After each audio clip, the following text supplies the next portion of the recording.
Good morning! At dahil strong independent woman tayo, nag-volunteer ako to travel alone and pick up our new puppy. But before the big day, syempre, we make sure na prepared na lahat. So, ayan yung mga basic needs niya. So, tara! Tuloy na natin yung biyahe. So, ayun, it was a gloomy weather, but no one can stop me, mga besh. Wait, by the way, commercial lang. Tingnan nyo tong sauna na to at the middle of the city. Grabe, ang cool. First time ko makakita ng ganyan. So, anyway, ituloy na natin ulit yung biyahe.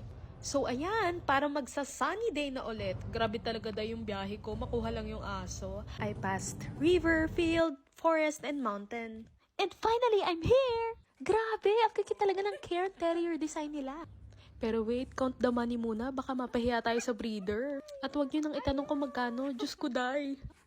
Yan pala yung mama at papa ni Taro. Wag nyo ini-small yan. Nag-champion yan sa international competition. Ay. And we left the breeder's house. And yeah, look at this. How funny he wanted to escape the cage. But sure, he did. Hello everyone, my name is Taro.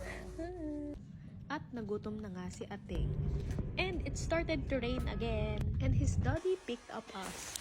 While on the way home, nag-i-snow naman. Grabe talaga yung weather. Finally, we're home. Welcome to the family, Taro. See? He adjusted so quickly. Check this out. He was scared of his own reflection.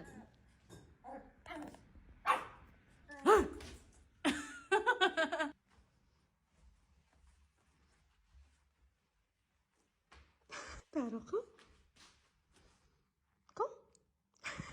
Yo. Give me some space. I need some space. No. Aba?